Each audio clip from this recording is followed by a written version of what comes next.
So while the forge is heating up, firing up, I'll explain real quick.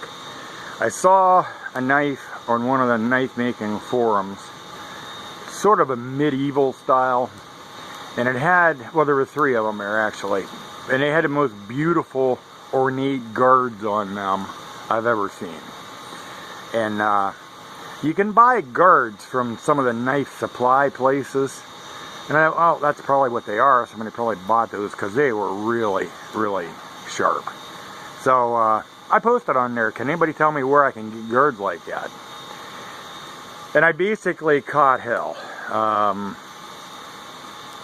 and rightfully so. One of the knife makers said, you either spend the time to forge, file, grind, sand, polish, and shine a guard like that, or you don't attempt to make a knife with a guard like that. And I thought at first, you know, I'm thinking, well, I don't have a machine shop, I don't have the equipment or anything. And then I thought, that's ridiculous. When you know, in the 1700s, when they made knives of that style and that beautiful, they didn't either. So it put me in my place, and it got me thinking. I thought, I've got a forge, I've got everything I need. I've got files, I've got grinders, I've got things they didn't even have, so I can do this. It's not going to be easy. It's going to be a real challenge, and I'm going to have a ton of time in it. But I'm hoping you'll stay with me and enjoy this, and we'll see if I fly or fail, one or the other here. So, be back. Okay, so what I'm forging here, I started out with a bar, 5/16 inch bar of just cold rolled mild steel. This doesn't have to be high carbon for the guard. Blade will be 1080. So anyway, I'm starting out forging this guard. So I got to make a flat, wider spot where the tang will go through, and I'm going to leave the ends of it round a little bit, and you'll see what I'm after here shortly.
Okay, so this should be the final firing for the kind of forging and rough shaping of this guard. That's what I was doing. As far as forging goes, you can't get much more simpler. I flattened the bar. I was looking to be about 3/16 thick when it's finished, and which is the blade thickness. And I think I'm at about 1/4, so I'm going to stop there because I got to do some grinding on there to smooth it and everything, and that's going to thin it down a little more. So there's a general idea of the just the beginning blank that is going to shape this guard. So I'll be back. I'm going to sit here on my $20 auction find and work on that a little bit with an angle grinder.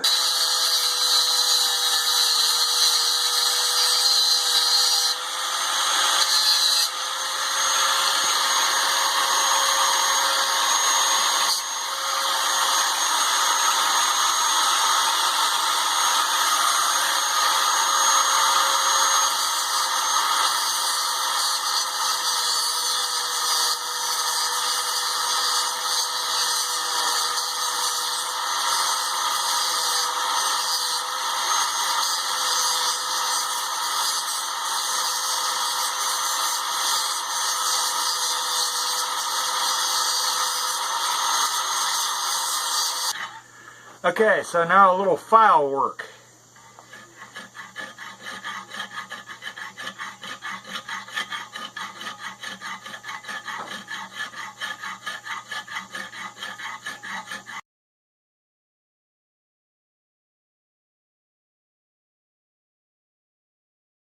Here's the finished guard.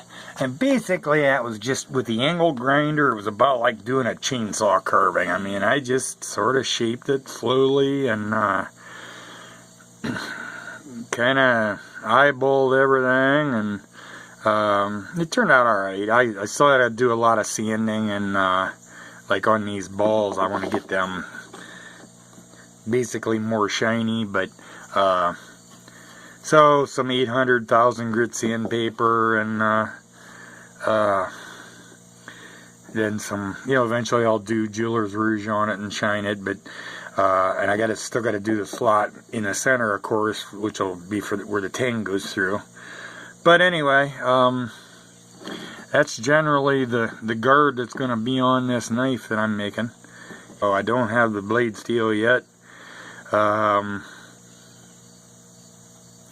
I did get some leather that I'm going to make a nice sheath for another knife I made, so I'll probably work on that sheath while I'm waiting on the steel to get here for this knife. So when I get steel, I'll finish this video and you'll see it all together, and there you have it.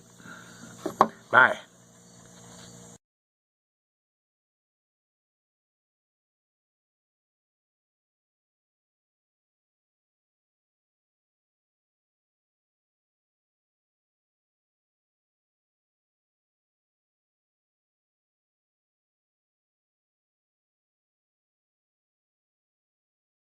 So next knife, 1080 high carbon, and we're going to make a dagger with a bone handle. Here we go. Okay, so now there it is, roughed in with the angle grinder, and now I got to fine tune these guard seats here with a file.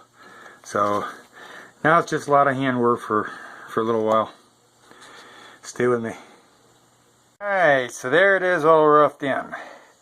I think I'm going to start working on a little bit of the bone now for this handle, and make sure I'm going to have enough width with the bone I have, so I don't have to narrow that down any. I'll see if that works out.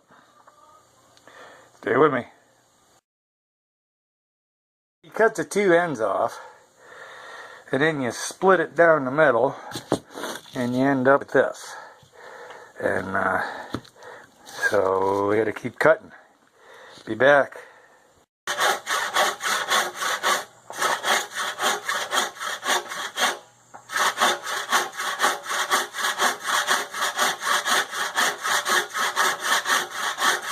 Okay, it looks like it's gonna just make it. I'll probably have to take a 1/16 of an inch or so off the edge of that tang, but that's okay. I'll shape it to fit it, but that's gonna just make it. Hopefully the other side will work too. Stay with me. Had a horrible accident. I broke my leg in the vise, trying to hold it to saw it. I broke it. So anyway, I'll save that bone for a small knife or something else, an inlay or something. And I got another one, another big one. So I'll try to split it and get the other side out of it. See, things happen to everybody. Okay, so now the guard fits. Nice fit, nice and tight. And that's, you know, that's why I file the last little bit, just to be real precise. And I think before I heat treat this, when it's all shaped, beveled and edged and ready for heat treat, I think I might just put a couple little tack welds on there and weld that guard in place before I put the handle on it. We'll see. Yet to be determined.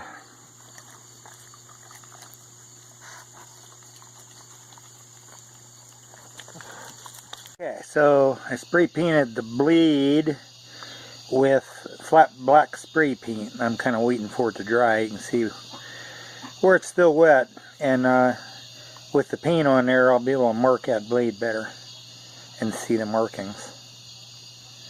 Be back. So that shape, the way I have it marked, is how I'm going to grind it. I'll be back. Okay, so it's about quitting time for tonight, but this is just the beginning of the rough shaping of that Dagger blade. It's got a long way to go, but that's the first side kind of started.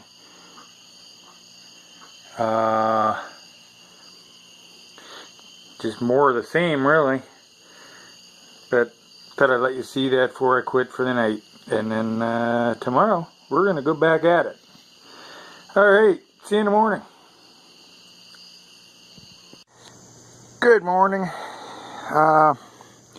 So we're back at it, and I'm doing most of the rough shaping of this with just an angle grinder.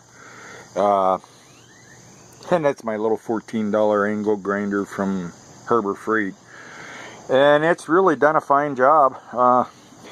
And then at Menards I can get the 4-inch disc for that for 99 cents a piece. So I decided, you know what, I'm going to rough most of this with the angle grinder with 99-cent discs instead of wearing out $20 belts on the grinder. But I mean, I'll finish it with that, and but I get the majority of it off here with the angle grinder and get the shape established, and then we'll go from there. So anyway, you don't want to watch me just sit here and grind. You get the idea, and I'm gonna keep going, and I'll be back here in a little bit. So I'm gonna call that side about done as far as rough in goes. It's got a ways to go, but it's roughed in. Okay, stick with me. Side. So spray painted with flat black spray paint, and then I scribed the center line. Now we'll mark those radiuses up there at the guard, and I'll be back because I need my hands. So I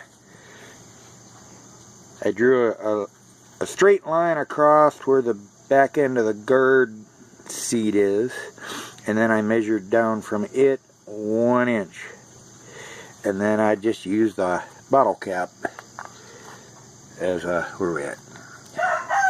There you are. Use that as a radius and scribe my line. So anyway, pretty simple. So we keep grinding now and match the other side.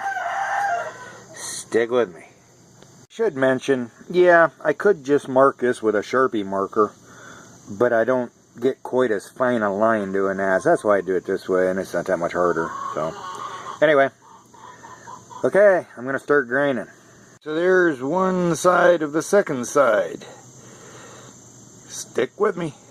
Okay, so there's the second side of the second side, and of course that's just roughed in. So next I'll take some of those grind marks out of there with some, I'll probably start with about 60 grit sandpaper, work down from there. Stick with me. So first I just took it in and threw it on the belt grinder just real quick with, I think there's 80 grit on there. Oh no, it's 60. That's 60 grit sanding belt. And so anyway, it took some of the divots and everything out of there, and so now I'm going to start working it by hand just a little bit. And I'm not going to do too much because we still got to heat treat this, and of course before I heat treat it I'll drill a handle, and then there's going to be a lot of work to do on it after it's heat treated. So I just want to get it a little smoother, not so much working on shine or anything yet. So I'll be back. The blade smoothed out pretty good. Like I said, for now it's just roughed, and now I just spray painted the handle. Time for a cup of coffee while that dries, and then I'll mark and drill the handle. Be back. So we're drilled now for the pins for the handles. And we're just about ready for heat treat. I think I'm going to smooth that up just a little bit more before I throw it in the forge. I got to get the fire going, and so stick with me. It gets exciting now. For heat treating, it doesn't take much. I mean, it doesn't take that long. You got one heat and you're done. So I usually just find tree branches that are down from the last storm and throw in there. And that'll get plenty hot. You don't need coal, you don't need charcoal, as long as you do have a good source of wood. But that'll be plenty hot. And so while that burns down and gets to be hot coals, I'll get the oil ready for the oil quench. Okay, here we go.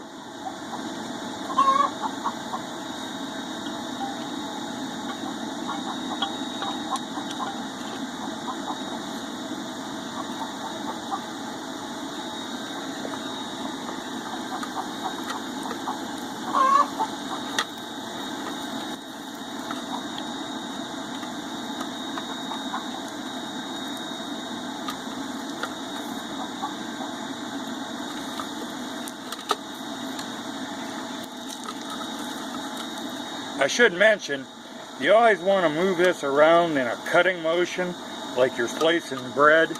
If you go back and forth the other way, you can cause the blade to warp.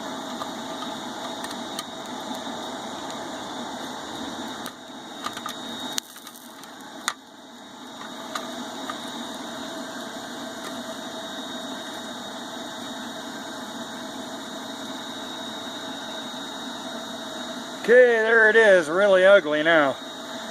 So we got a lot of cleaning up.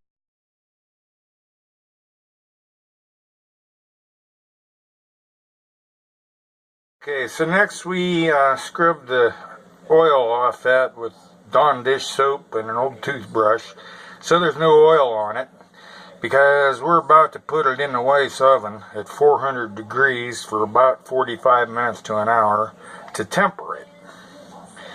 So I'll see you in about an hour. Okay, so while that's baking in the oven, I walked out to the wood pile and I found this old piece of pallet wood, and it's kind of gnarly cherry, and it kind of got my creative juices flowing, and well, you'll see what I have in mind here. Alright, so I always start out with 150, just regular wood sandpaper. And it always seems like you'll never get all the scratches out of that blade and gouges, but I will. Takes some work. That's about it for the 150 on this side. Still got to do the other side. And I know not every mark is out of there. But you know what? When somebody sees this knife, I want their first comment to be, "Oh, that's beautiful." I want their first question to be, "Who made that?" Not, "What company is it from?" So, I don't want it perfect, but I want it great. So, hopefully you understand what I'm saying there.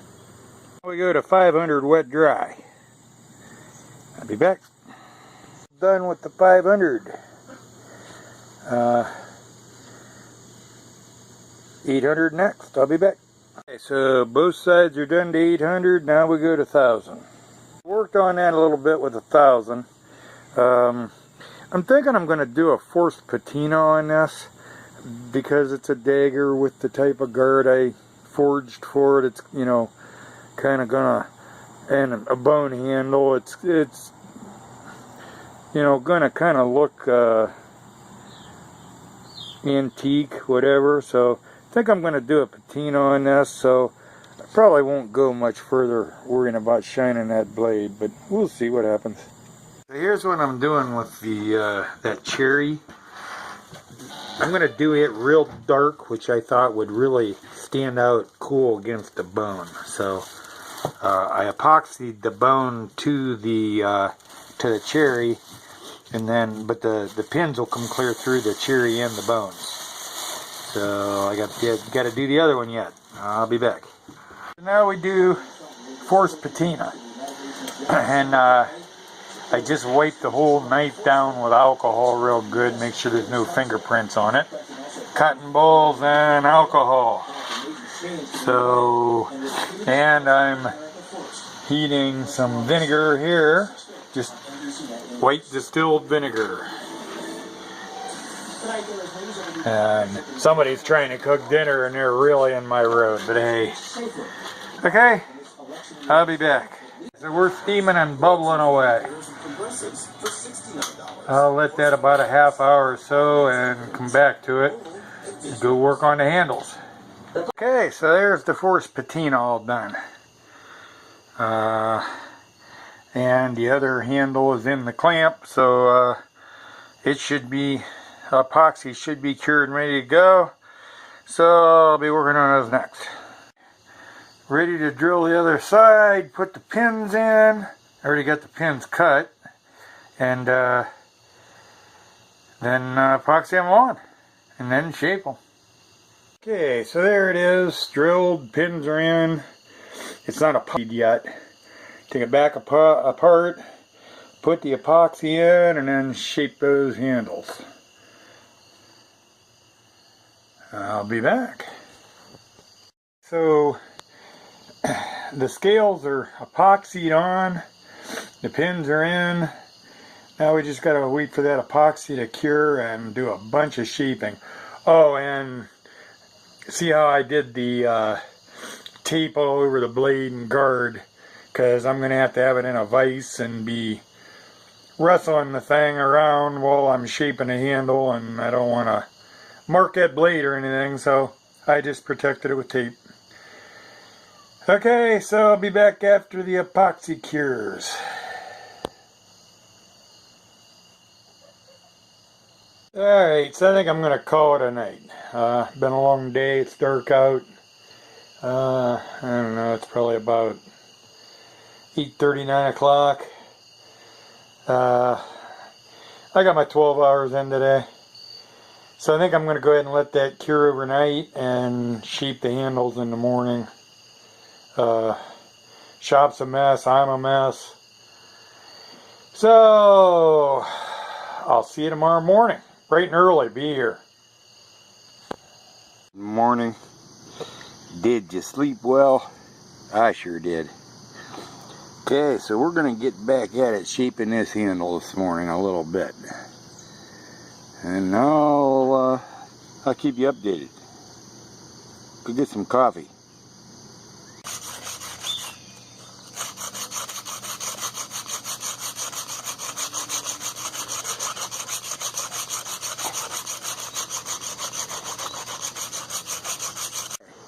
So I'm basically, for right now, just following the tang to get the beginning shape started.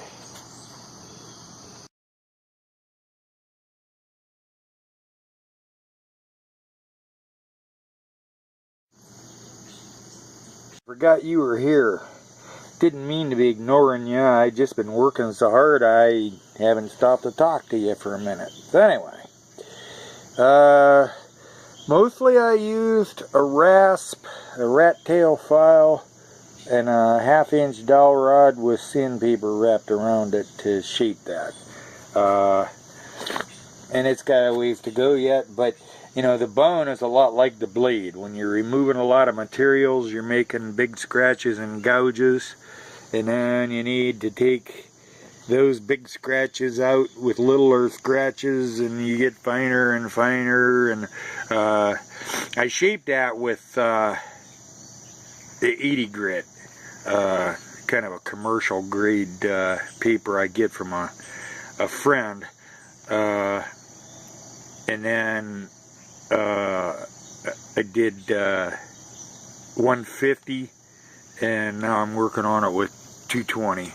And eventually, you know, I'll keep going up in numbers, down in grit, until we get down to 800 or 1,000, and basically we're polishing that bone instead of grinding on it.